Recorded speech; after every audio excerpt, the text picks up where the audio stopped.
Hello student, good morning. देखो कल जो आपका वीडियो था उसमें एक दो जगह पर रिपीट हो गया है, दोबारा हो गया है, तो उसमें कोई घबराने का आवश्यकता नहीं है। ठीक, अपना नोट कर लीजिएगा। दोबारा हो गया तो दो बार समझ लीजिए क्या दिक्कत है। आज आपका टॉपिक है हेनरी का नियम। कौन सा नियम? हेनरी का नियम। इस नियम के अनुसार क्या होता है कि स्थिर ताप पर या एक निश्चित ताप पर किसी गैस का वाष्प अवस्था में आंशिक दाब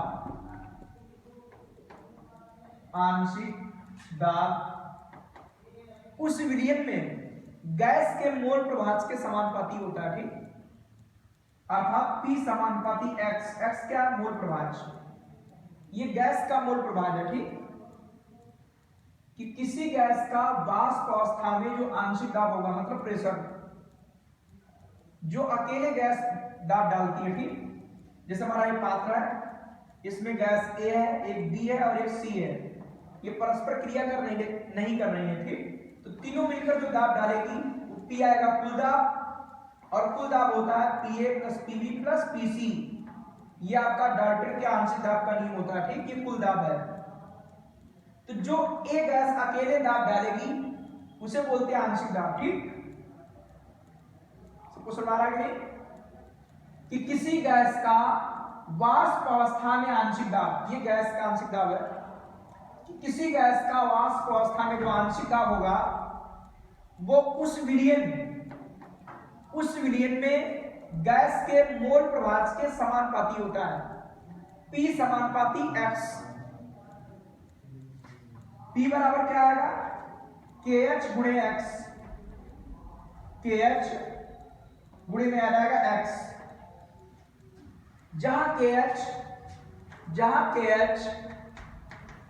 एक स्थिरांक है, जिसे हेनरी स्थिरांक कहते हैं। जहां KH एक स्थिरांक है जिसे हेनरी स्थिरांक कहते हैं। और समान ताप पर क्या होता है कि भिन्न भिन्न गैसों के लिए KH के मान भिन्न होते हैं। समान ताप पर अगर गैस दूसरी है तो KH का मान भिन्न होगा। तो इससे यह स्पष्ट होता है कि KH का जो मान है वो गैस की प्रकृति पर निर्भर करता है। गैस की प्रकृति पर निर्भर करता है। ठीक, सबको समझ रहा कि नहीं? गैस की प्रकृति पर निर्भर करता है। फिर इसमें हेनरी नियम के अनुप्रयोग है, हेनरी नियम की लिमिटेशन, सीमाएं हैं। ठीक है, तो इसकी परिभाषा नोट कर लिया आप लोग, लिखिए, हेडिंग डालिए हेनरी का नियम। लिखो, इस नियम के अनुसार स्थिर ताप पर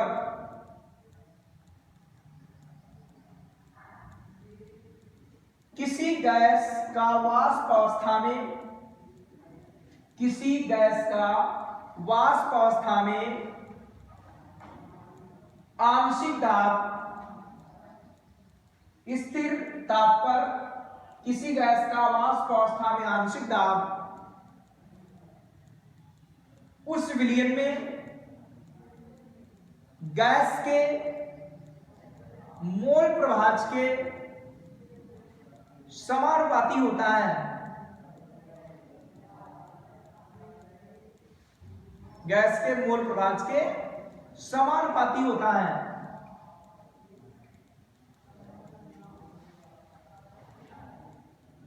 नई लाइन से लिखिए, इन्वर्ट का क्लोज कर दीजिए।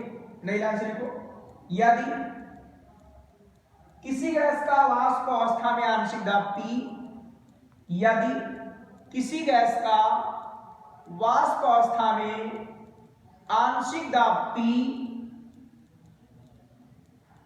और मोल प्रभाज और गैस का मोल प्रभाज X है, तो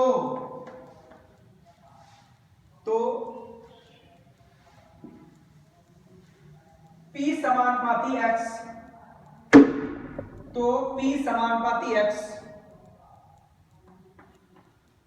उसके नीचे लिख दीजिए P बराबर KH गुणे X, P बराबर KH गुणे X, जहां KH एक स्थिरांक है, जहां KH एक स्थिरांक है जिसे हेनरी स्थिरांक कहते हैं, जिसे हेनरी स्थिरांक कहते हैं। नई लाइन से लिखिए, समान ताप पर भिन्न भिन्न गैसों के लिए, समान ताप पर भिन्न भिन्न गैसों के लिए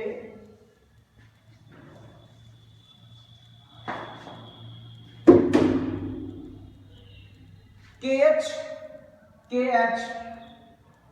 के मान भिन्न भिन्न होते हैं।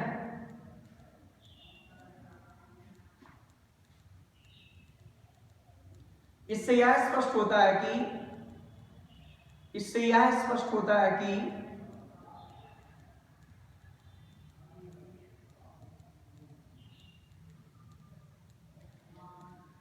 KH का मान गैस की प्रकृति पर निर्भर करता है। इससे यह स्पष्ट होता है कि KH का मान गैस की प्रकृति पर निर्भर करता है।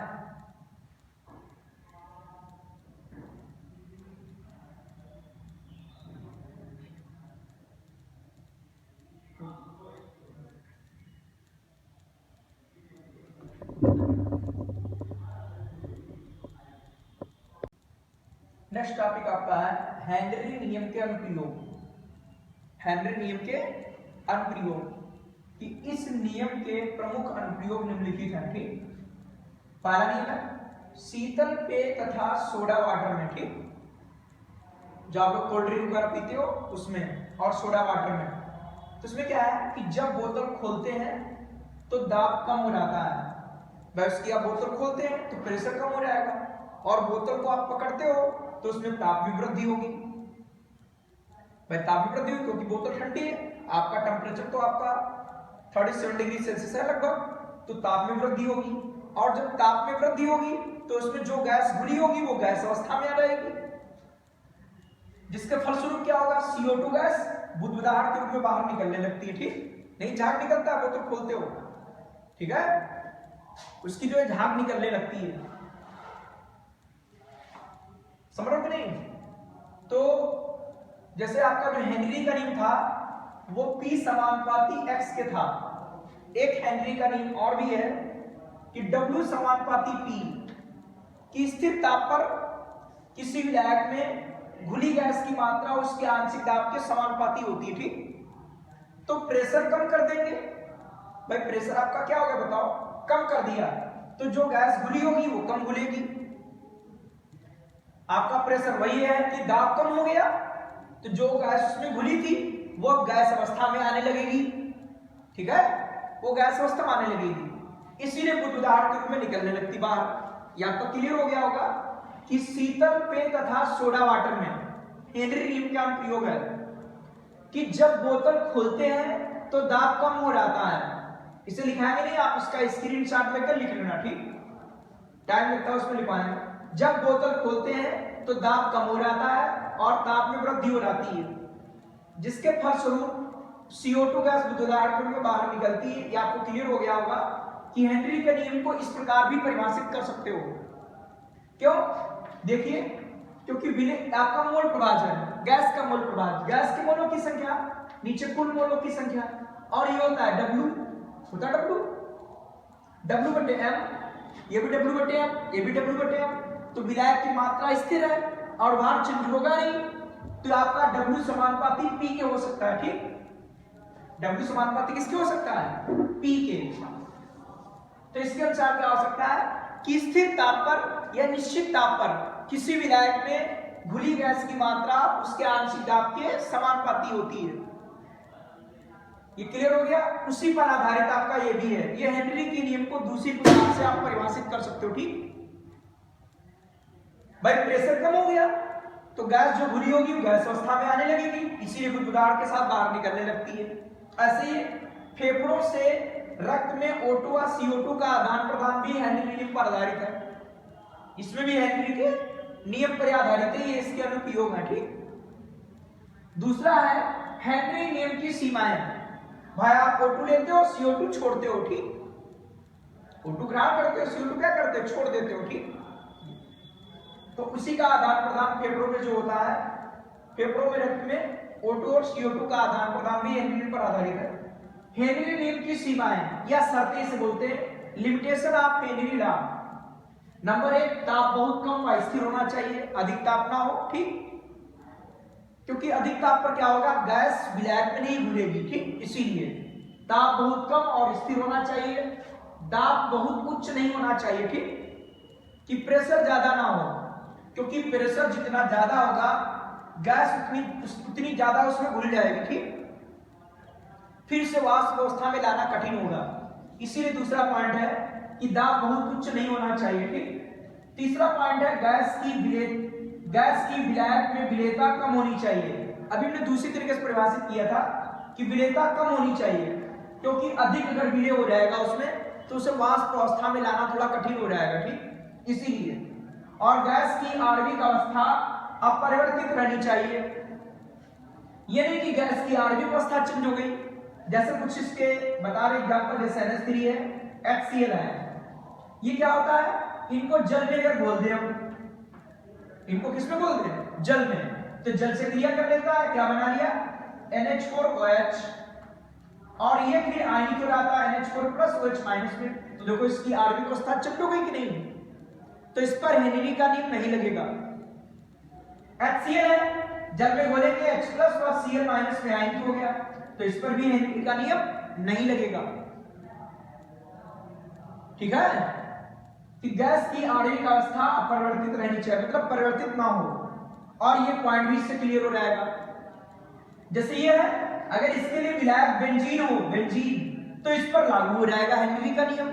क्यों, क्योंकि ये इसमें अल्प विलेय, अधिक विलेय नहीं है, अधिक विलेय नहीं है, इसीलिए हेनरी का नियम, ये बेंजीन का विलायक है तो इन गैसों के लिए सही है। लेकिन अगर विलायक जल है तो उस पर लागू नहीं होता है, क्योंकि इनकी आणविक अवस्था परिवर्तित हो जाती है, इसीलिए। ठीक, तो ये हेनरी नियम की लिमिटेशन, सीमाएं है, और ये हेनरी नियम के अनुप्रयोग है। आप हेनरी के नियम के बाद ये दोनों आप नोट कर लेंगे। ठीक, नेक्स्ट टॉपिक आपका है द्रव द्रव विलयनों का वाष्प दाब। द्रव द्रव विलयनों का वाष्प दाब, कि जब किसी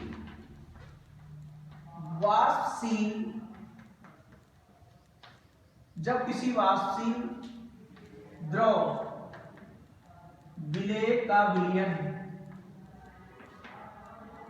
जब किसी वाष्पशील द्रव विलेय का विलयन किसी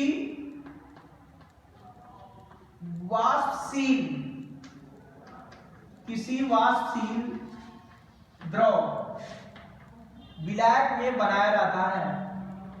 यहां पर दोनों अवयव वाष्पशील होनी चाहिए, इसीलिए लिखा है द्रव द्रव विलयनों का वाष्प दाब, कि किसी वाष्पशील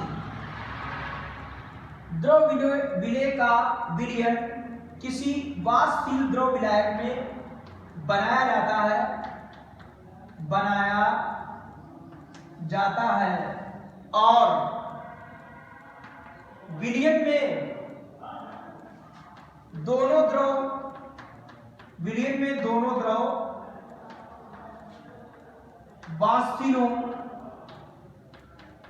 वाष्पशील हो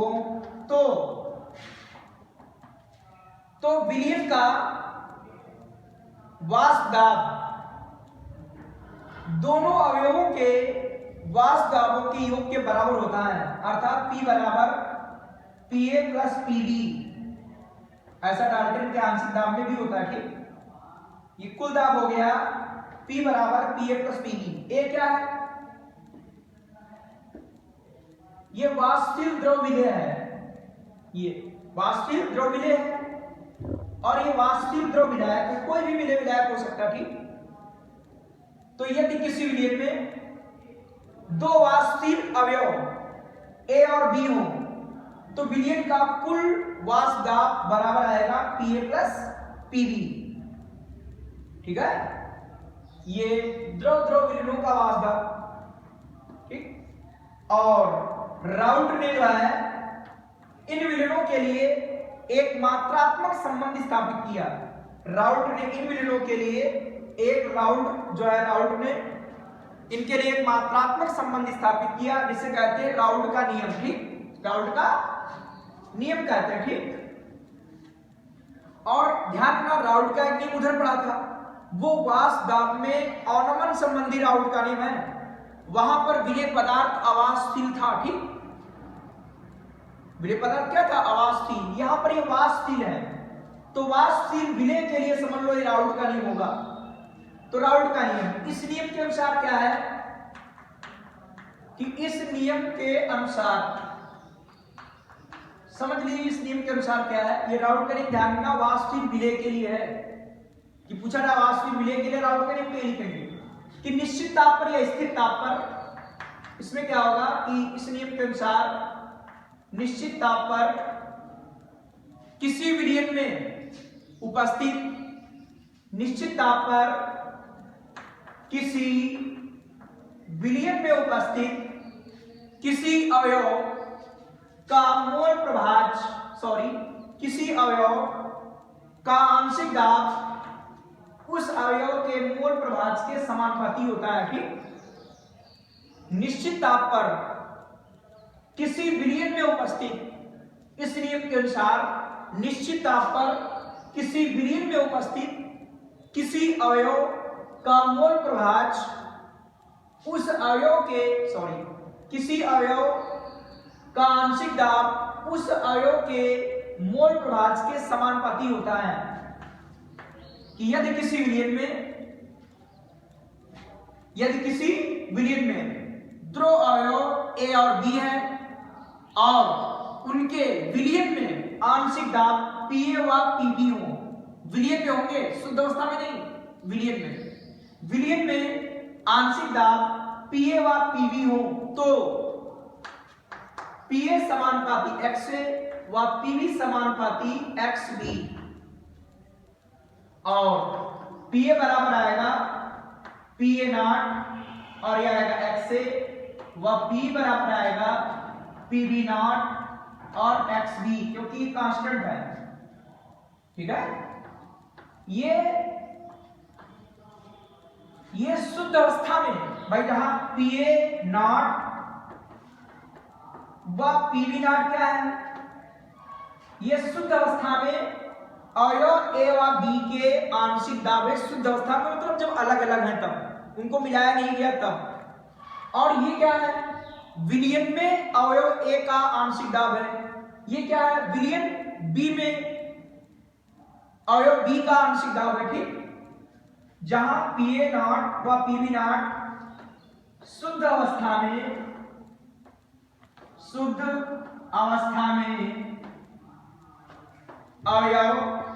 अवयव ए व बी के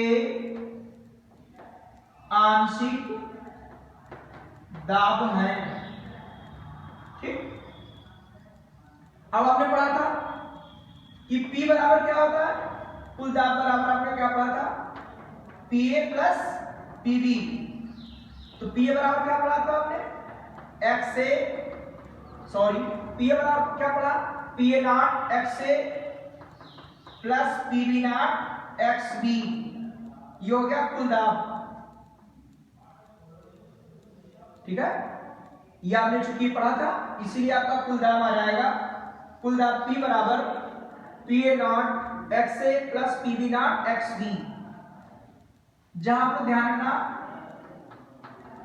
XA व XB ये क्या है, अवयव B व अवयव A के मोल प्रभाज हैं और इनका जानते ही योग आपका 1 होता है। ठीक,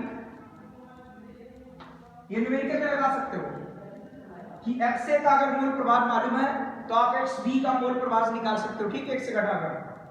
बात सबको सुना रहे कि नहीं? तो ये हो गया राउल्ट का नियम।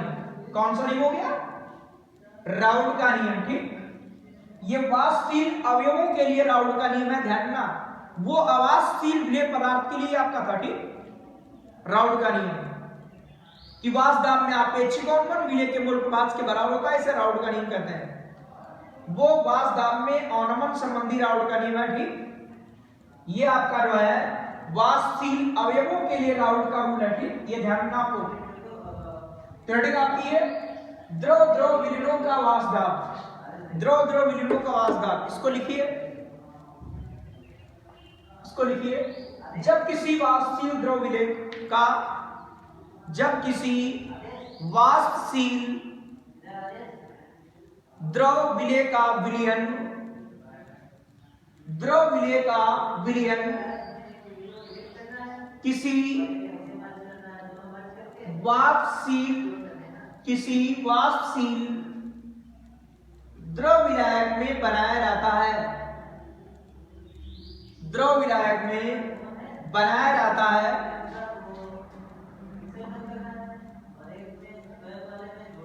और विलयन में दोनों द्रव वाष्पशील हों, विलयन में दोनों द्रव वाष्पशील हों तो विलयन का कुल वाष्प दाब, विलयन का कुल वाष्प दाब दोनों अवयवों के वाष्प दाबों के, दोनों अवयवों के वाष्प दाबों के योग के बराबर होता है। दोनों अवयव मतलब एक विलय कोई हो सकता है, दोनों अवयवों के वाष्प दाबों के योग के बराबर होता है। नई लाइन से लिखो, यदि किसी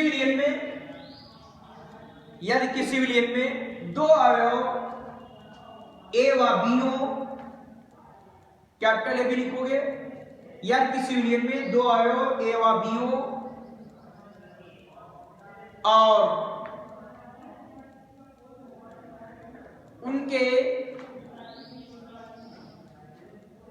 उनके वाष्प दाब पीए व पीबी हो,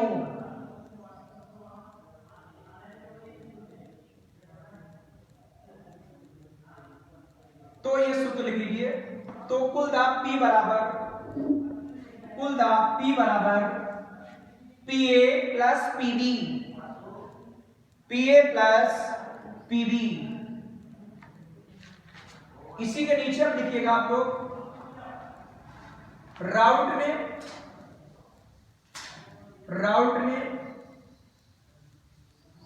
इन विलयनों के लिए, राउट ने इन विलयनों के लिए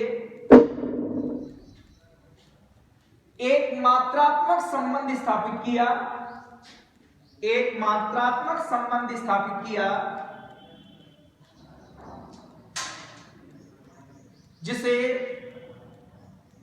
वाष्पशील अवयवों के लिए राउट का नियम कहते हैं। ये अंडरलाइन कर लेना, वाष्पशील अवयवों के लिए, ठीक, जिसे वाष्पशील अवयवों के लिए राउट का नियम कहते हैं।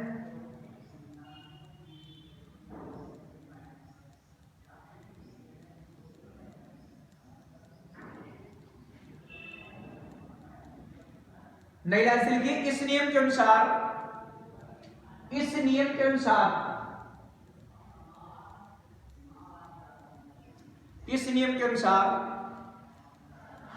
के अंदर लिखिए, निश्चित ताप पर या स्थिर ताप पर, निश्चित ताप पर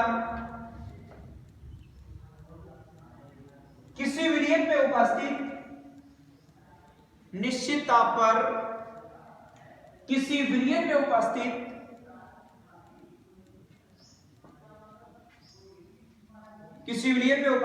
किसी अवयव का आंशिक दाब किसी अवयव का आंशिक दाब उस अवयव के मोल प्रभाज के समानुपाती होता है, मोल प्रभाज के समानुपाती होता है।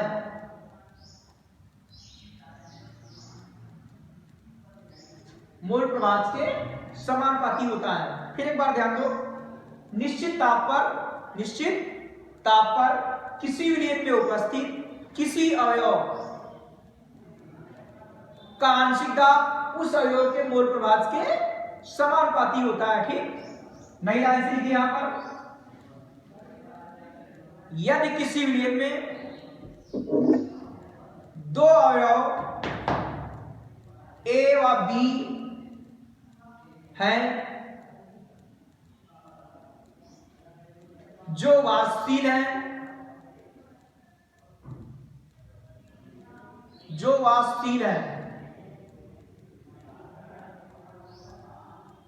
वाष्पशील मिले आप जानते हो, जैसे पेट्रोल वगैरह है, ये वाष्पशील है। ठीक, वाष्पशील है और इनके विलयन में आंशिक दाब पीए व पीबी है, पीए व पीबी है तथा इनके मोल प्रभाज एक्स से व एक्स बी हो,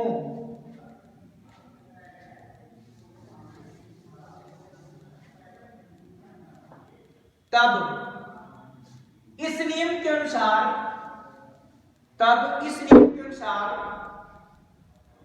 पीए समानुपाती एक्स से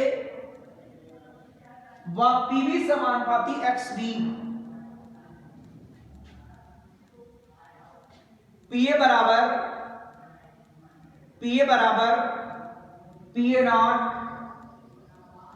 एक्स से, क्योंकि इनका मान स्थिर रहता है शुद्ध अवस्था में। ठीक, इसीलिए कांस्टेंट हट गया, ये आ गया पीए नॉट एक्स से व पी बराबर पीवी नॉट एक्स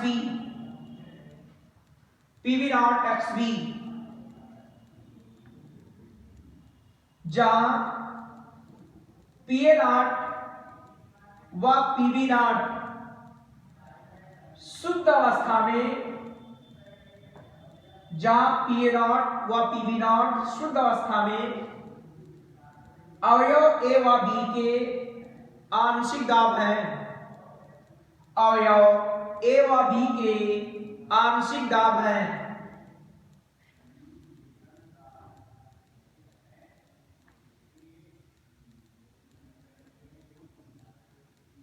चूंकि कुल दाब P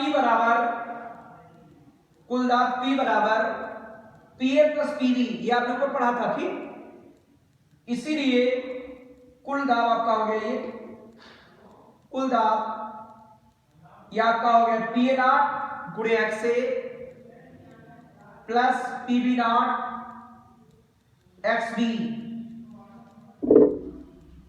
ये तो आपको मालूम है पहले से। ठीक, ये हो गया कुल दाब P बराबर क्या आया, PA not X A plus PV not X B. ठीक, आपका नेक्स्ट टॉपिक है आदर्श एंड अनादर्श विलयन, ideal and non ideal solution. उसमें आपका पहला है आदर्श विलयन, आइडियल सॉल्यूशन, कि ऐसे विलयन जो किसी भी सांद्रता पर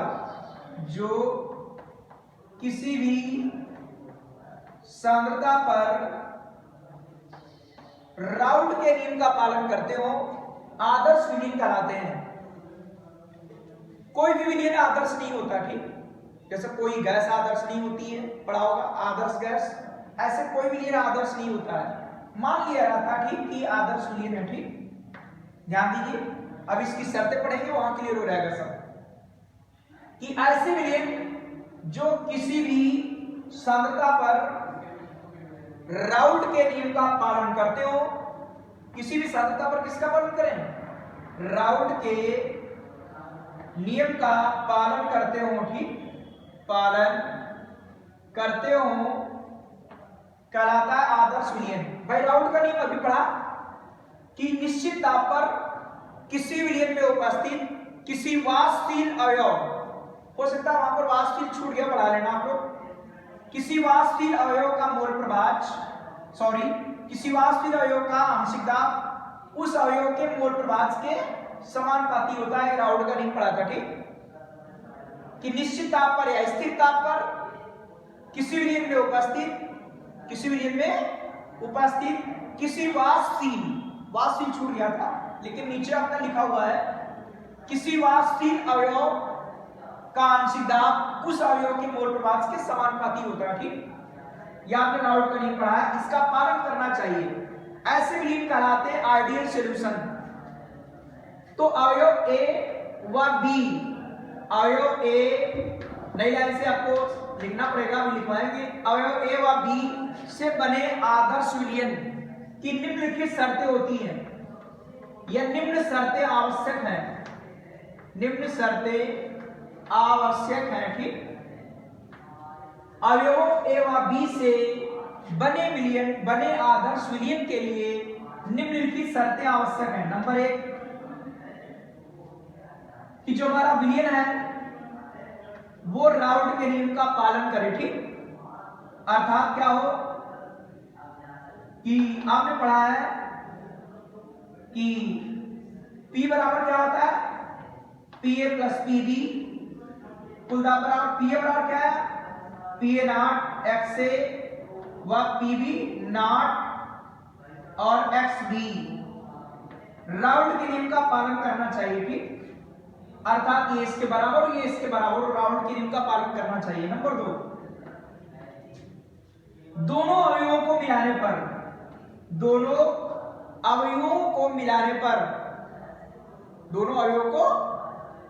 पर उनके जो आयतन में परिवर्तन है उसका मान शून्य होना चाहिए, मतलब आयतन अपरिवर्तित रहना चाहिए, ठीक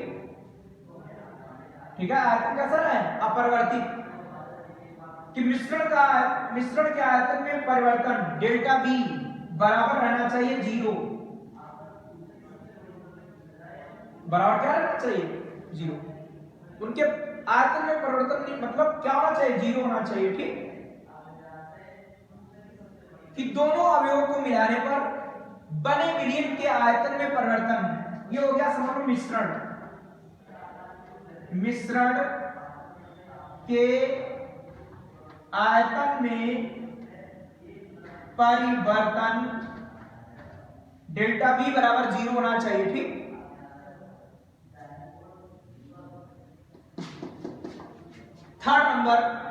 थर्ड कंडीशन है कि दोनों अवयवों को मिलाने पर एंथैल्पी परिवर्तन, मतलब ऊष्मा में परिवर्तन, यह भी 0 होना चाहिए, डेल्टा H बराबर 0।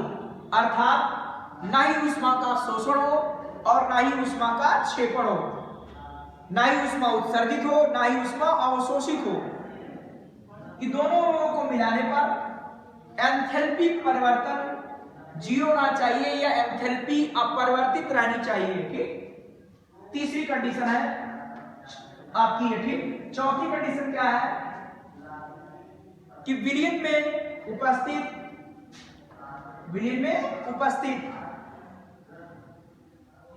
दोनों अवयवों के मध्य आकर्षण बल, दोनों अवयवों के मध्य, जैसे ये A है B है, इनके मध्य जो आकर्षण बल है वो शुद्ध अवस्था में दोनों अवयवों के आकर्षण बलों के बराबर होना चाहिए, ठीक। भाई जैसे हमारी ये पहले अवयव A था और अवयव B था, तो जो अवयव A है तो उसमें क्या होगा भाई, ड्रॉ है तो उसमें अणु होंगे कि नहीं, तो उनके अणुओं के मध्य आकर्षण बल होगा A आकर्षण बल, और इनके मध्य क्या होगा B आकर्षण बल। ये वैसे ही अवयव A है, ये आपका B है, तो ये विलयन A हुआ, ये हमारा विलयन B हुआ, ठीक है। ये आपके अवयव है, तो इनमें क्या होते हैं भाई, द्रव में अणु होंगे कि नहीं उनके, तो उनके मध्य जो आकर्षण बल है और ये आकर्षण बल, तो उनके बराबर होना चाहिए, ठीक। ये इसकी चौथी कंडीशन है, ये इसकी 4 शर्तें हैं, ठीक। इसकी कितनी शर्तें हैं? 4 शर्तें हैं। कौन कौन से बताओ? कि विलियम क्या करे? राउट के नियम का पालन करना चाहिए, विलियम राउट के नियम का पालन करना चाहिए, इसके बराबर, इसके बराबर। फिर दूसरा नंबर है कि दोनों अवयवों को मिलाने पर, दोनों अवयवों को मिलाने पर मिश्रण के आयतन में परिवर्तन 0 ना चाहिए, मतलब मिश्रण के आयतन अपरिवर्तित रहना चाहिए, ठीक। मतलब इसमें जो परिवर्तन होगा वो 0 आना चाहिए, ठीक। मतलब अंतर, जैसे एक अवयव आपका 2 लीटर है, दूसरा अवयव 2 लीटर है, ठीक है, समझ आ रहा सबको, और दोनों को मिला दिया तो आयतन जो हमारा है वो अपरिवर्तित रहना चाहिए, मतलब परिवर्तित ना हो। मिश्रण का जो आयतन आएगा वो परिवर्तित नहीं होना चाहिए, डेल्टा V इक्वल टू आपका 0 है, ठीक। ऐसे तीसरा पॉइंट है आपका, तीसरा पॉइंट कि दोनों अणुओं को मिलाने पर ऊष्मा